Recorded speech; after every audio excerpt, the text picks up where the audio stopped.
Selamat datang di channel Alur Donghua. Sebelum menonton, silahkan subscribe, biar Mimin tambah semangat update-nya. Iblis Penatua dengan tenang mengangguk, aku akan berusaha sekuat tenaga untuk artefak jahat itu. Bagus, kalau begitu biarkan dia melanjutkan. Semuanya, ikuti aku ke dasar danau. Meskipun daerah ini terpencil, kita harus berhati-hati jika seorang kultivator yang lewat melihat kita dan akan ada potensi masalah. Dengan mengatakan itu, pria berwajah persegi itu bersinar dengan cahaya dan masuk. Satu demi satu, yang lain mengikuti. Dalam sekejap mata, mereka menghilang, hanya menyisakan riak di danau dan angin sepoi-sepoi. Ribuan kilometer jauhnya, Han Li dan kawan-kawan mengalami sedikit masalah. Di bawah perintah mental Han Li, bola cahaya kuning keluar dari tubuhnya dan dengan mudah menghancurkan hantu Yin bertanduk yang masuk. Kemudian, cahaya keemasan menyala di sekelilingnya dan memotong dua hantu di dekatnya, menyebarkan tubuh mereka menjadi asap. Dia mengalihkan pandangannya ke Pak Tuafu dan yang lainnya. Mereka saat ini menggunakan harta sihir untuk menjatuhkan hantu lain. Meskipun hantu-hantu ini kecil dan ramping, mereka tidak kenal lelah dan ganas. Han Li tampak tidak senang saat melihat ini. Setelah kultivator Yuan merobek hantu dengan jentikan api hijau, dia berkata, "Kakak Fu, kami telah melakukan perjalanan selama beberapa hari, tetapi kami masih belum menemukan jejak kuda Umbra Yin. Dan sementara hantu tingkat rendah ini lemah dan liar, mereka menghambat kemajuan kita dalam menangani mereka." Han Li berbagi perasaan yang sama. Pak Tua Fu menjawab, "Tidak perlu terlalu cemas, Kakak Yuan. Gua itu besar dan kudanya sangat ahli dalam penyembunyian. Adapun hantu-hantu ini, mereka dihancurkan dengan sedikit usaha. Selama kamu sesekali mengisi kembali kekuatan sihirmu dengan batu roh, kita akan bisa bertahan cukup lama." Bai Yaoyi melirik ke sekelilingnya dan menghela nafas, meskipun itu benar, memblokir angin Yin yang mengguncang jiwa sudah menghabiskan banyak kekuatan sihir. Dengan kultivasi kita saat ini, kita hanya dapat bertahan selama 2 bulan lagi. Mereka saat ini berada di lorong besar setinggi 100 meter. Dindingnya berkelap-kelip dengan es beku yang membeku, dan angin hitam jauh lebih kuat daripada di pintu masuk terus berputar di dekatnya. Ratapan mereka cukup untuk membuat gentar. Tapi ketika angin memasuki jangkauan cincin cahaya Dark Violet Pearl, mereka sangat melemah. Meski begitu, Han Li dan teman-temannya mempertahankan cahaya yang menyilaukan di seluruh tubuh, tidak berani membiarkan angin melakukan kontak sekecil apapun. Gerombolan hantu kecil tak henti-hentinya bermanifestasi dari akumulasi Yin Qi dan menyerbu ke arah mereka seperti ngengat kenyala api. Dalam kilatan cahaya dingin, gelombang hantu terakhir dibelah oleh pedang terbang Bai Yaoyi, untuk membuka jalan. Kemudian, harta sihir mereka dipanggil kembali ke sisi saat melayang ke depan. Badai angin Yin di dalam gua mencegah indera spiritual untuk melihat jauh, dan tanpa penglihatan, mereka tidak berani terburu-buru. Kalau tidak, mereka akan dapat menelusuri gua hanya dalam hitungan hari. Setelah beberapa waktu, angin Yin di depan tiba-tiba berubah menjadi ganas saat mereka muncul di pertigaan jalan, 1 lorong besar dan 2 lorong kecil. Kilatan dingin melintas dari mata Han Li dan dia berkata, "Satu lagi.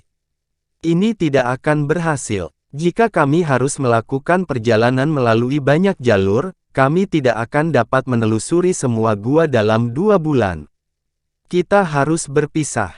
Kultivator Yuan memandangi mutiara di tangan lelaki tua itu dan menggelengkan kepalanya, hanya ada 1 mutiara ungu tua.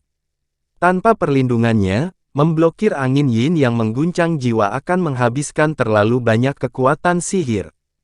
Jumlah waktu kita bisa tinggal di gua akan sangat berkurang.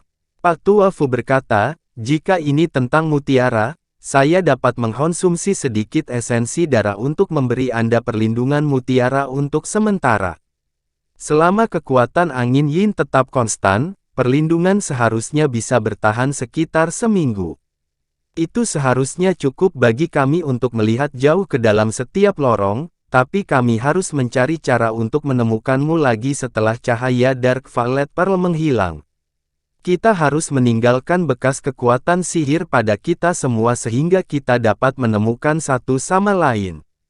Bai Yaoi kemudian mengerutkan kening dan bertanya, meskipun kecil kemungkinannya, apa yang akan kita lakukan jika salah satu dari kita bertemu dengan hantu tingkat tinggi?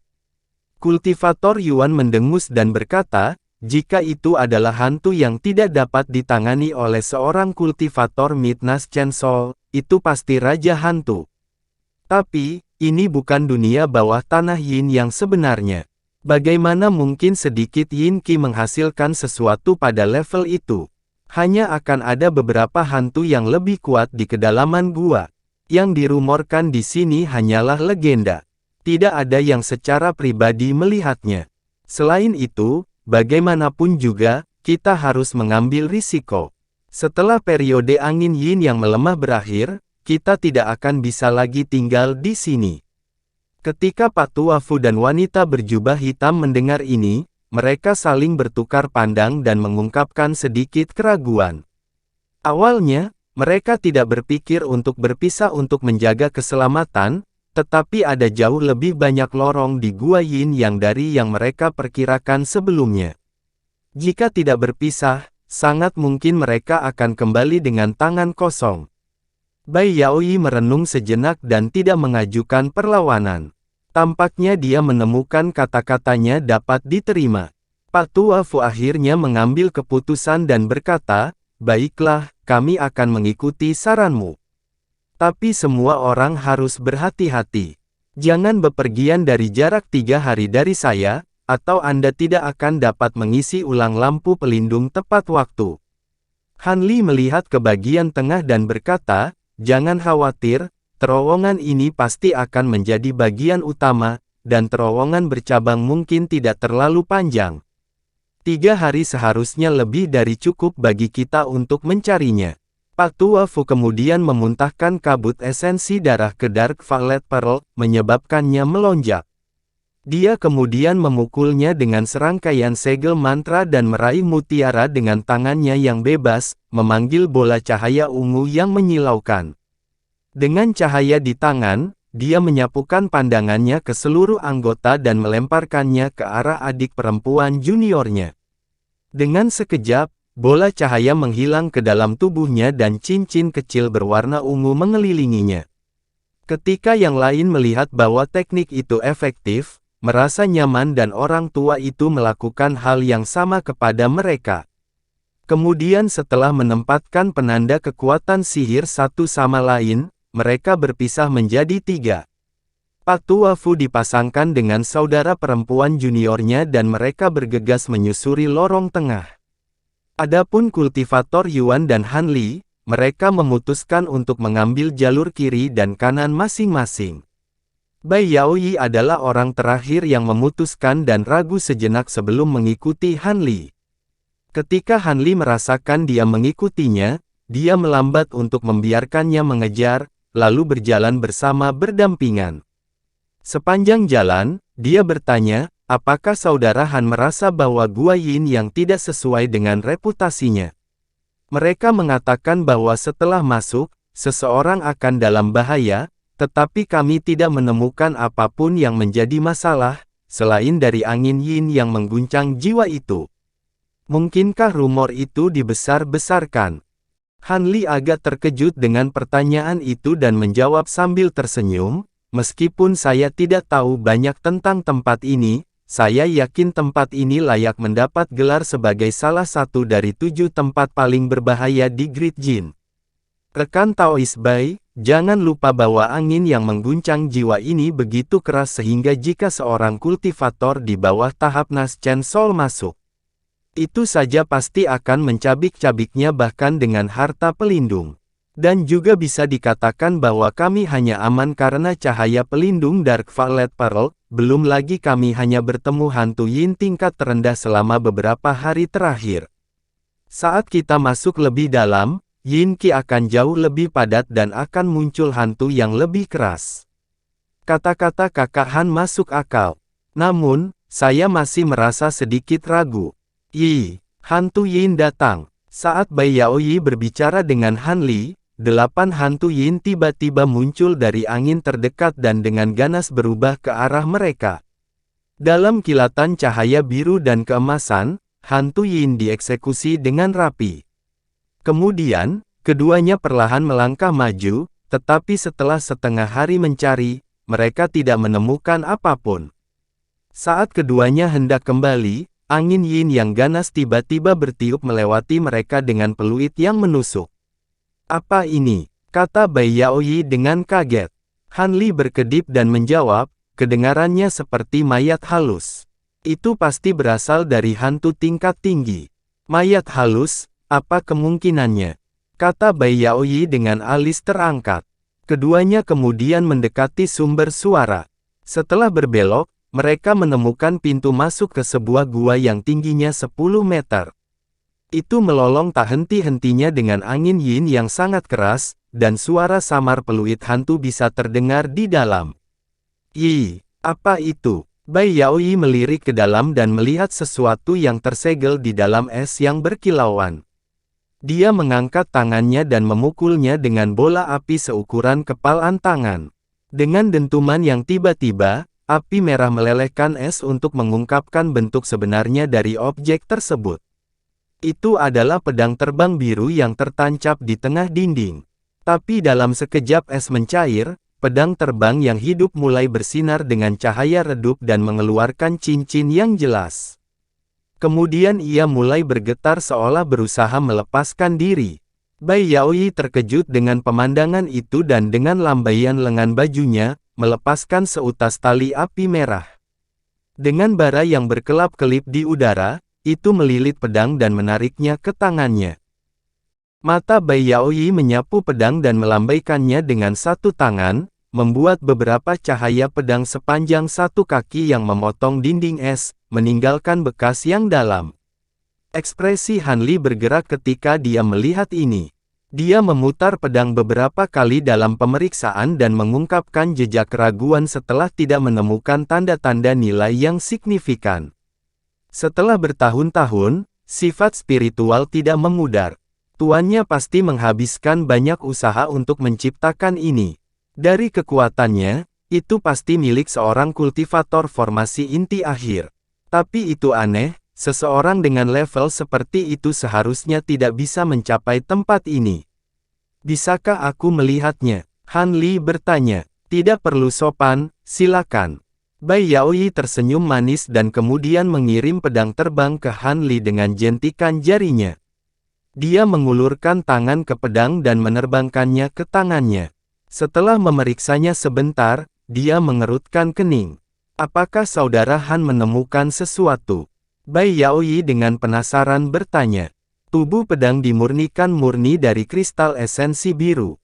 Itu sama sekali bukan keputusan yang bijak. Jika dicampur dengan bahan lain, kekuatannya akan lebih besar. Namun, metode penyempurnaan ini tidak diketahui secara luas puluhan ribu tahun yang lalu, dan tanda jimat dekoratif pada pedang sudah agak tua. Meskipun Master Pedang bukanlah seorang kultivator kuno, mereka masih berasal dari zaman yang sudah lama berlalu. Pengetahuan mendalam saudara Han dalam penyempurnaan alat benar-benar mengejutkan. Seru Bai Yaoyi. Tidak banyak, aku hanya membaca beberapa arsip penyempurnaan pedang secara kebetulan. Dia berbalik untuk melihat ke dalam gua dan dengan tenang berkata, bagaimana kalau kita masuk ke dalam dan melihat apakah ada yang bisa didapat? Iya, ayo pergi. Bai Yaoyi mengangguk hanya setelah beberapa pemikiran dan melepaskan payung putih berkilau. Kemudian, dia berjalan ke gua dan memimpin jalan. Han Li tersenyum dan menunjuk ke beberapa pedang terbang di atasnya, membuatnya berubah menjadi penghalang cahaya keemasan sebelum dia mengikutinya. Gua itu gelap gulita, dan hanya suara angin dan peluit samar dari dalam yang bisa terdengar. Hantu itu tampaknya telah menemukan keduanya saat suara peluit semakin memekakkan telinga. Karena tempat ini tidak terlalu besar, seharusnya mudah ditangani, gumam Han Li. Dia mengangkat tangannya dan memanggil batu cahaya bulan putih yang berkilauan. Setelah dia memukulnya dengan segel mantra, batu itu bersinar terang dengan cahaya dan menyinari sekelilingnya.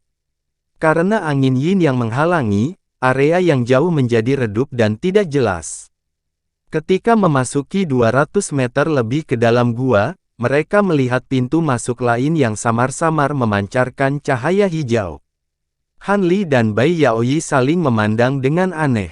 Semua gua yang telah mereka lewati sampai sekarang adalah tambang biji abis tanpa terkecuali. Sementara keduanya agak lebih waspada, mereka memang memiliki kultivasi yang hebat.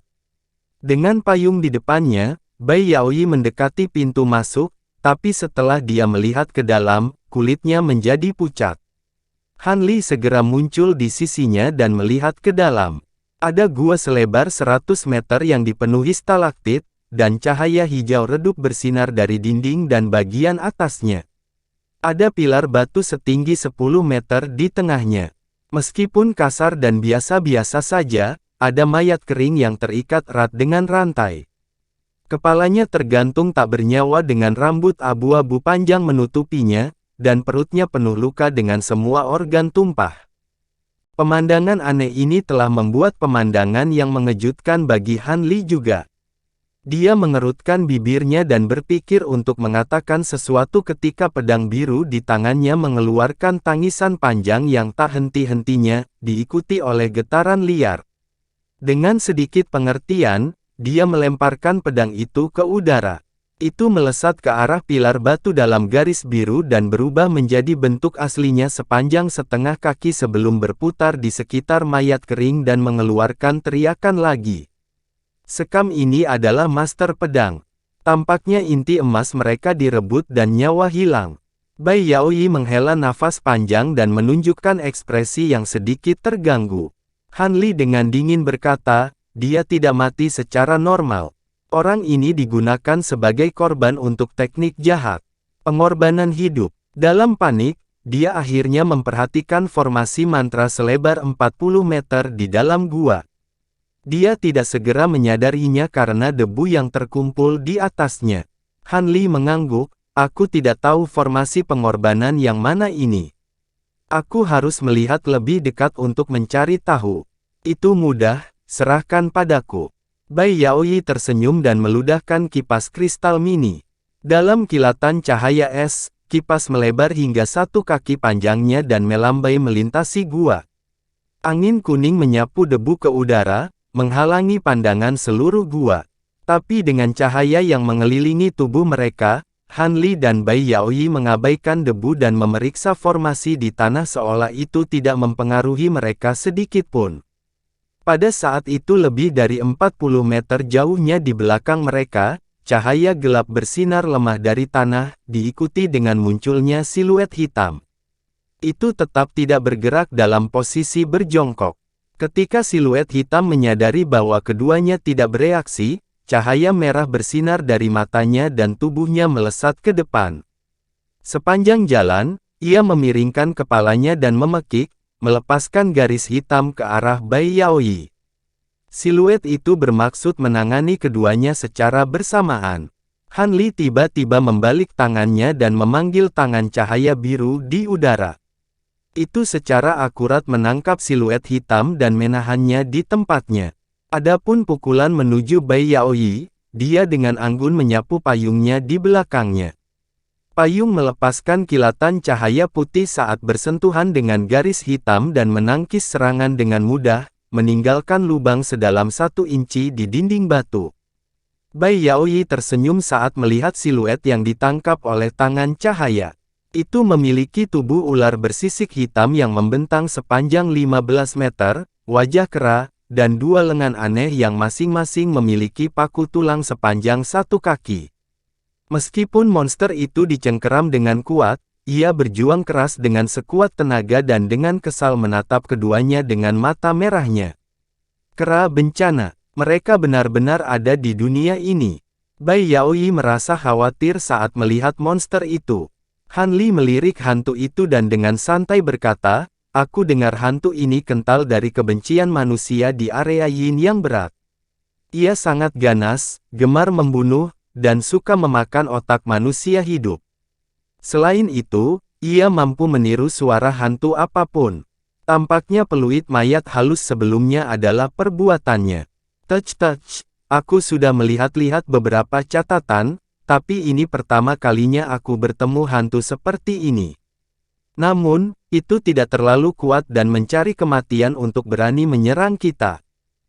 Bai Yaoyi mendengus dan menatap kera bencana dengan jijik. Apa gunanya menjaga keburukan ini tetap hidup? Akan lebih baik untuk membunuhnya. Dia kemudian menunjuk ke sana, melepaskan seberkas cahaya biru untuk melilit hantu dan menyegel lapisan es. Han Li tersenyum dan memerintahkan tangan cahaya untuk mengerahkan kekuatan, menghancurkan monster beku itu menjadi potongan-potongan kecil.